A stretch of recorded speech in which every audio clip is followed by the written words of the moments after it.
Rhys Sterling was the lead programmer at a well-known game company, managing over 40 programmers.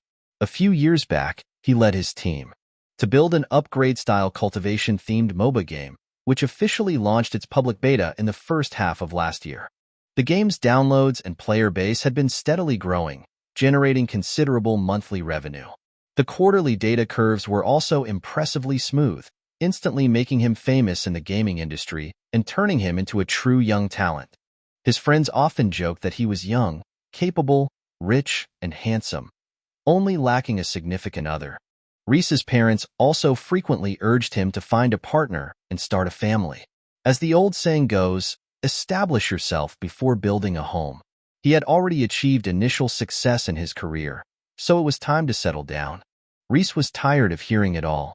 It wasn't that he didn't want to find someone, but he simply hadn't met the right person. He used to be too busy to enjoy life. Now, although he had some free time, his social circle was too small, leaving him with little opportunity to meet new girls.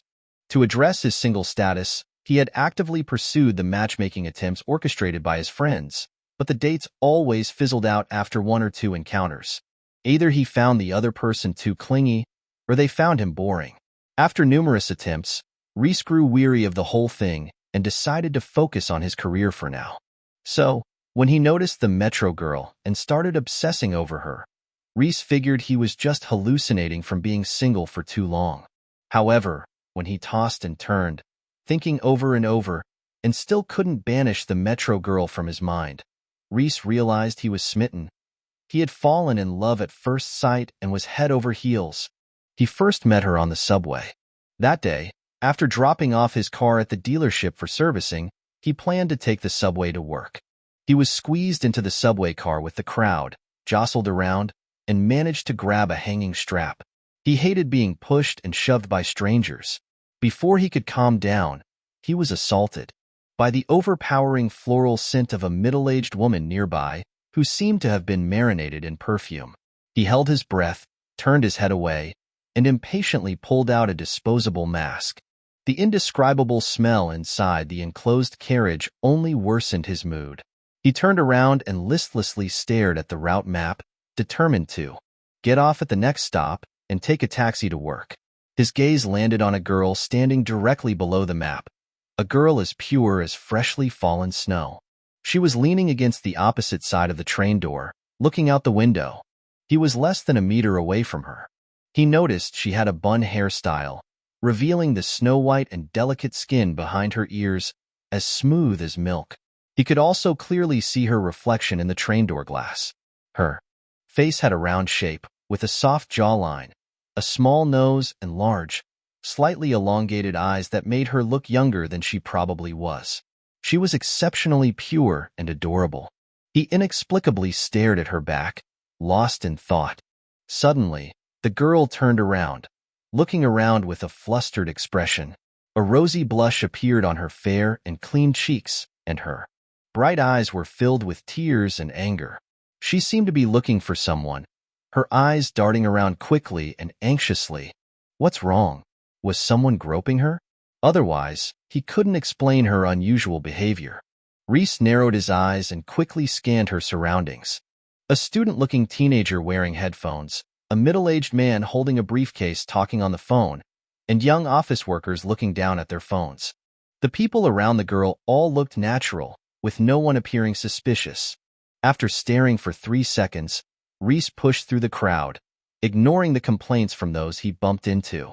He walked to the girl's side and silently shielded her in the corner.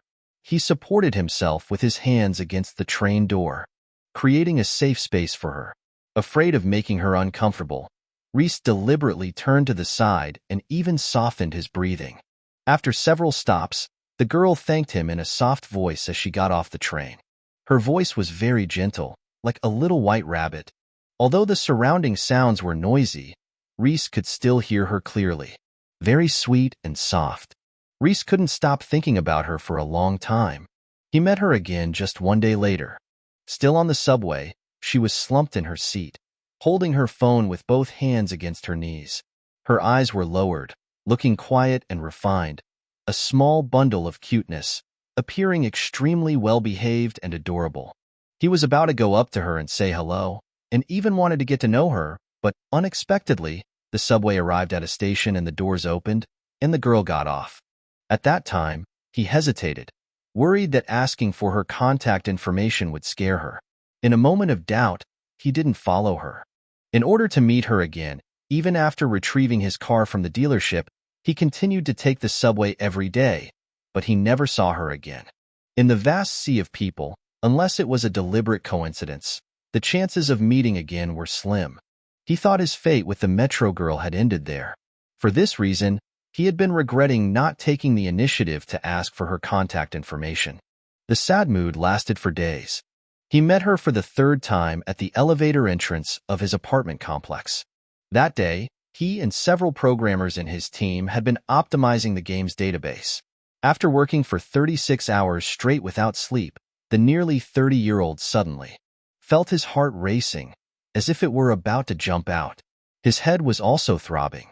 To avoid an early death, he immediately decided to put down his work and go home to rest. Back at his apartment complex, while waiting for the elevator, he overheard people talking about the recent serial murder case in the city, where all the victims were women.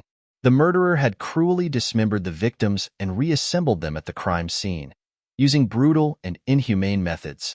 Rhys felt that these things were far removed from his own life.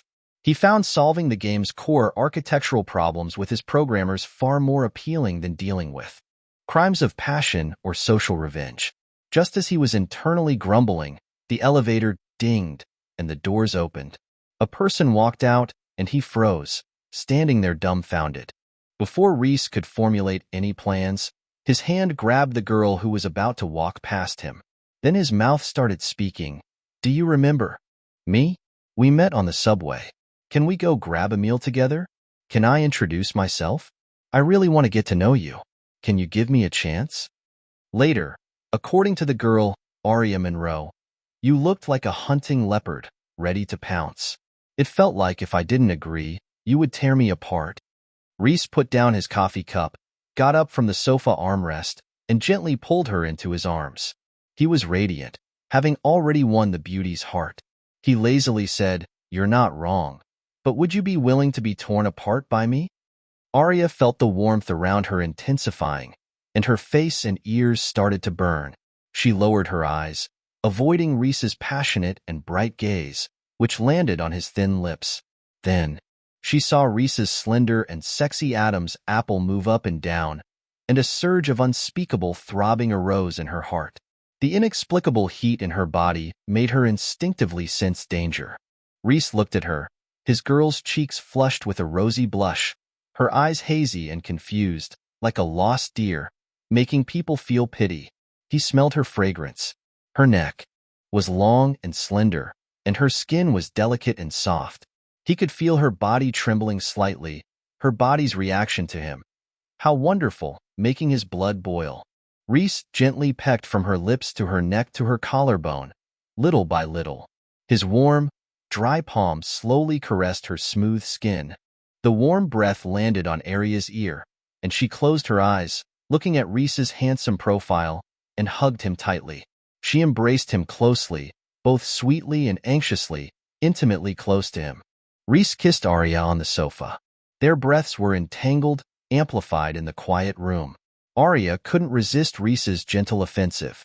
She wrapped her arms around his neck, leaned on his shoulder, and hugged him tightly.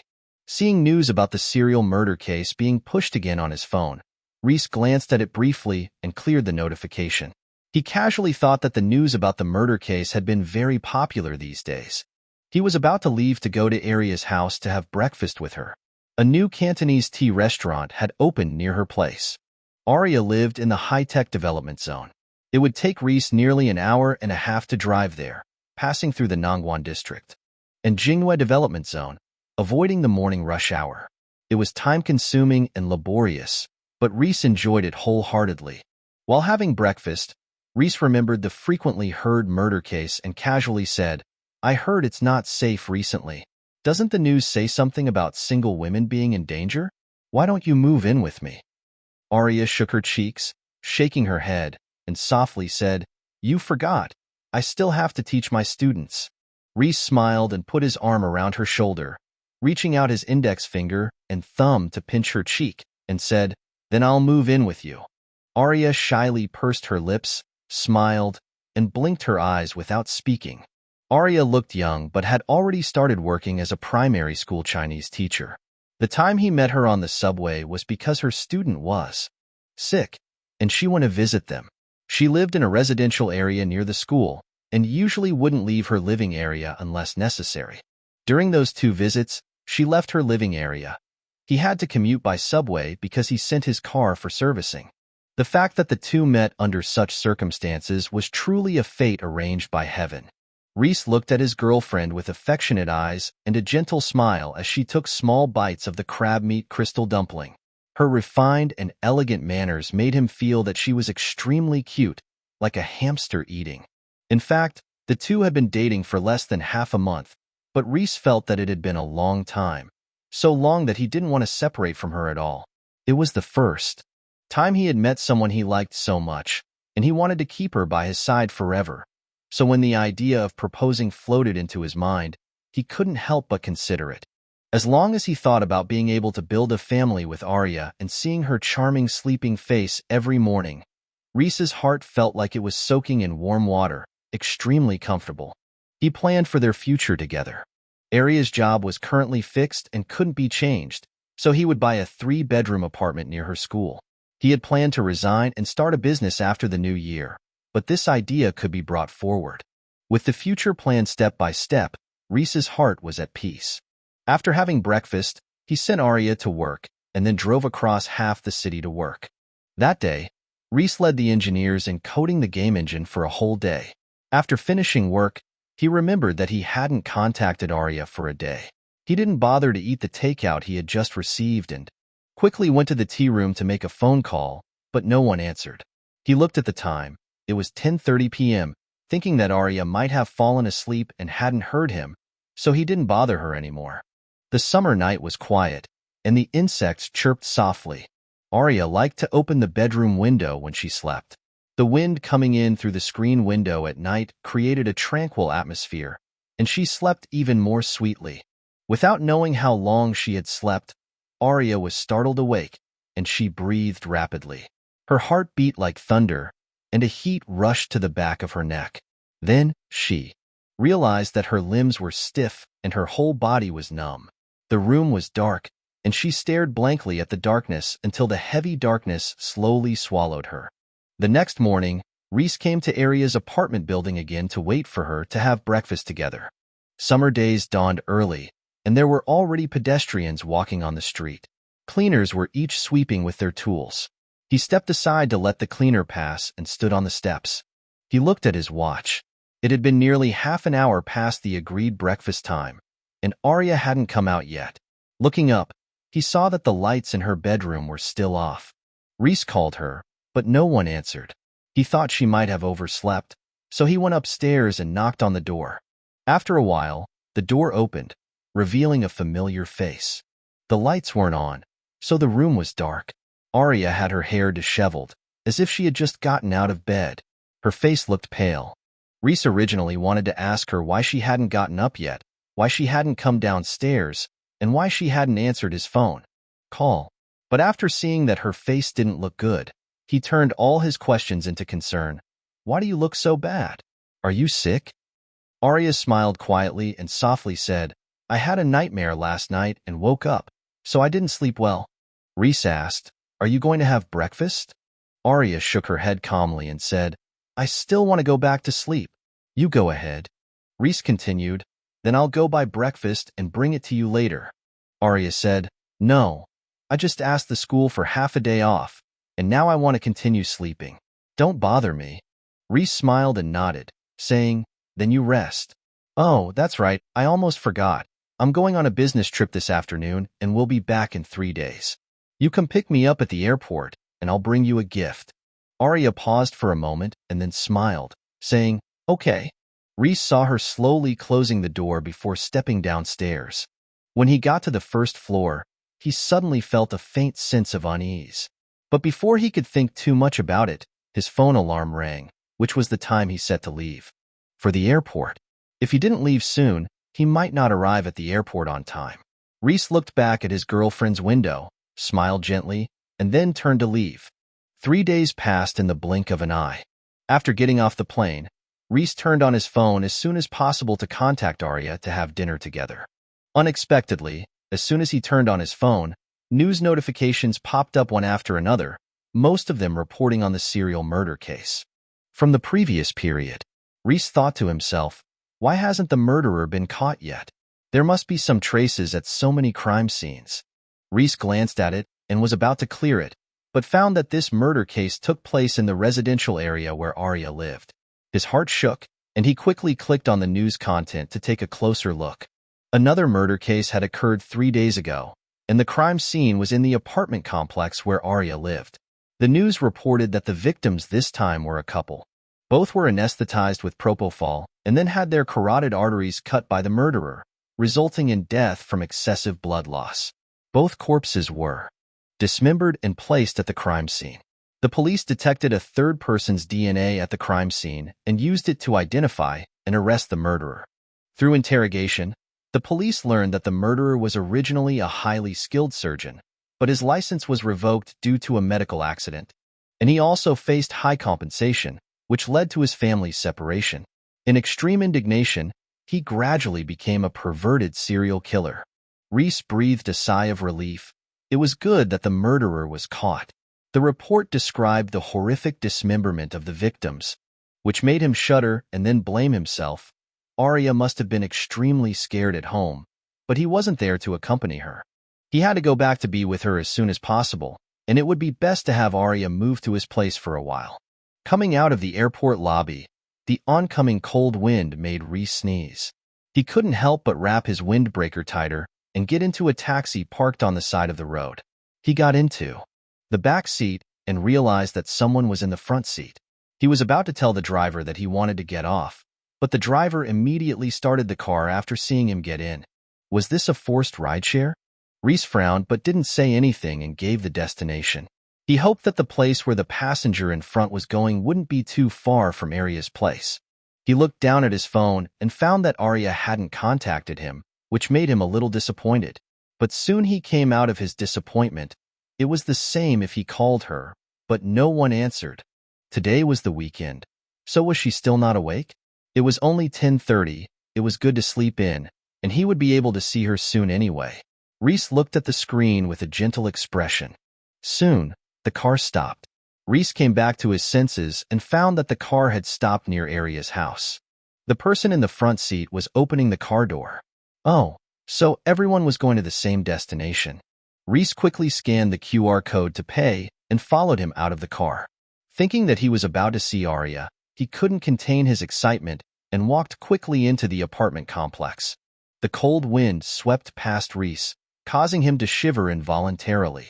He didn't notice, but instead, he reached into his pocket and touched a velvet box. He slowly caressed the ring box, gazing ahead with a gentle look and a happy smile on his face. Even though they had been together for a short time, Rhys felt like he and Arya had been together for a very long time. They loved each other. They were supposed to be a match made in heaven. He planned to propose to Arya as soon as he saw her, to tell her how much he loved her, that he would definitely make her happy and protect her for life. But if she rejected him, it wouldn't matter. He had made up his mind about her for life, and he would always be by her side. Walking quickly to the building where Arya lived, Rhys's surging love gradually calmed down, and he realized that the neighborhood seemed a bit strange, a bit different. From the last time he had left, it seemed quieter. The greenery and shrubs on both sides of the complex were bare, and there were scattered dead leaves on the ground. Rhys found it strange and couldn't help but wonder if someone had used an enhanced version of pesticide, overdoing it. His faint attention quickly shifted. He missed Arya so much, he wanted to see her as soon as possible, so he had no time to pay attention to these strange things. Rhys took the stairs 2 at a time and arrived at Arya's door. There was an iron basin placed against the corner of the wall near the door, filled with burnt ashes. What was this for? A series of strange things made Rhys feel uneasy. He knocked on the door quickly, but there was no answer. He pressed his ear against the door and listened, but there was no sound inside. Was she not home? Rhys then knocked on the door louder, the knock, knock, knock sound almost echoing throughout the hallway, but still, no one opened the door. Rhys frowned. Arya was usually at home around this time. Could she have gone out? He took out his phone from his pocket and dialed her number, but the phone said, "The number you dialed is not in service." Rhys stood there in disbelief and continued to dial, but it was still a disconnected number. What was going on? Why couldn't he get through? Where did Arya go? Why would she leave without saying goodbye? Why did she cancel her phone number? Uneasy feelings slowly churned, and a series of questions rushed into Rhys's heart, making him feel surprised and angry. What was going on?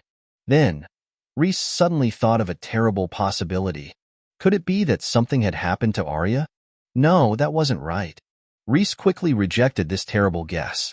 They had just exchanged text messages not too long ago. But when was that? When was that? When was it? Rhys's mind went blank. He desperately wanted to remember when they last contacted each other. He kept trying to remember, but suddenly he realized that there seemed to be a wire in his brain that had snapped. He couldn't remember the last time he had exchanged text messages with her. When was the last time he saw her? He took out his phone and wanted to find the text messages that Arya had sent, but his inbox was empty. What was going on? Footsteps gradually came from downstairs, the sound of the footsteps alternating in weight. Two elderly people were coming upstairs, their legs trembling, supporting each other as they stepped on the slightly steep steps. The two elderly people sighed as they passed Rhys. Rhys suddenly felt a shock. He pushed aside his chaotic thoughts and quickly followed the elderly people's footsteps, wanting to ask them for Arya's news. But he was stopped in his tracks by what they said next. His legs were as heavy as lead, unable to move even half a step. His whole body began to go numb, and his head ached as if it was about to split open. The old man said with regret, "Every time I pass by there, I think of Rhys and Arya. They were such a good couple, but they're gone. God has no eyes. I still can't forget the blood all over the house, the scattered flesh. It makes me sad even as an outsider. I feel sorry for their parents." The old woman sighed. "I saw their parents come to burn paper money last night. It was heartbreaking. I heard that they were both the only child in their family, and I feel sorry for their parents. They had to see their children die. It's been 3 years, and they come to worship them every year. It makes people feel sad." A couple living here died 3 years ago? Who were the couple? He and Arya? No, it wasn't possible. If Arya had died 3 years ago, then who was the person he had been with for so long? And he? Who was he? And how was he here? Rhys's eyes turned red, and his body lost strength. He collapsed to the ground, and an unbearable dull pain struck his heart. His body trembled violently, and he covered his face and cried loudly. After being there for an unknown amount of time, Rhys walked out in a daze, stopping and starting. In a trance, he entered his home. The floor was covered with dust, and the furniture was covered with white cloths. It was clear that this house hadn't been cleaned for a very long time. He walked into the living room step by step, and his eyes fell on a row of bookshelves. In the most conspicuous place, he saw a large photo frame with his black and white portrait inside. Then the feeling of trembling in Rhys's body came out again. His eyes were bloodshot, and he couldn't shed any more tears. The tall and handsome man held his head tightly in his hands, his fingers almost digging into his scalp. He crouched down slowly, confused and helpless, his body curled up on the floor tiles, like a lonely and helpless child. At that moment, Rhys remembered the memory that he had forgotten. He remembered that after having breakfast with Arya that morning, he planned to propose to her. He took 2 days off work, and he was thinking about what kind of proposal ceremony he should plan to get Arya to agree to marry him. Romantic? Beautiful? Relaxed? Later, he chose sincerity. So he went to the mall to buy a diamond ring, then he went to the supermarket to buy her favorite ingredients, and finally, he waited for her to get off work at her school. Then they went back to her house together to prepare dinner. After dinner, they sat on the sofa and chatted about their future. When she was smiling, he knelt down on one knee and proposed to her. Arya was pleasantly surprised and covered her mouth. Her fair cheeks quickly turned red, and a series of crystal-clear tears slid across her pink cheeks. Her smile and happiness were shown on her face. She nodded. He got up and hugged her tightly, and the joy in his heart at that moment was beyond words. He vowed to her that he would protect her for the rest of his life, that he would love her for the rest of his life, and that he would never leave her. The two looked at each other, and a warm and sweet sense of satisfaction flowed through their hearts, so happy, so joyful. That night, the two fell asleep in each other's arms. But the happy picture was immediately torn apart by that face. That night, with the light from the streetlights, he opened his eyes and saw a strange face. That person had climbed in through the window on the second floor. He hummed a song and strolled leisurely in front of the bed. He seemed to be looking at his prey, smiling with satisfaction. Rhys wanted to shout for help, but he didn't have the strength to open his mouth. He turned his head with difficulty and looked at Arya, who was lying there silently. The place where his fingers touched was all wet, and a heavy smell of blood filled his nose. With a slight movement, he felt as if there was liquid flowing in his neck, but he didn't feel any pain, only endless numbness. The middle-aged man was wearing a black tracksuit of medium height, with an ordinary face that you wouldn't notice on the street. Seeing that he was awake, the man didn't panic, but instead, he was calm and smiled gently. "Oh, you're awake. Don't worry, it's your turn soon." Rhys tried to move himself, but he didn't have the strength. He could only watch the man strip Arya naked and admire her like a work of art, praising her beautiful body, with a scalpel in his hand flashing silver light. "No, no, I beg you, don't touch her. You can have anything I have." Rhys felt his life force draining away, and he begged desperately, but the voice was so weak. He was going to save her. He had promised to protect her. He struggled desperately, feeling his head getting dizzier and dizzier, but the strength in his body seemed to be returning bit by bit. He struggled to move to the edge of the bed. He kept moving and moving, gradually unable to lift his body. Did Arya die? He wouldn't live either. He had just made a promise when he proposed to protect her, but now he could only watch the demon hurt her, and he could do nothing about it. He hated it so much. He hated this demon. He hated his own weakness. He resented why they had become victims. Why was their luck so bad? Why did their happy life have to end at this moment? Rhys glared fiercely at the murderer. Thinking of the news about the serial murder case that his phone had pushed recently, this person had escaped the murder scene cleanly several times. He was not reconciled. In the middle of the night, the vase broke, making a sound. But the sound was far from enough to attract the attention of the people upstairs and downstairs. He fell from the bed, exhausted.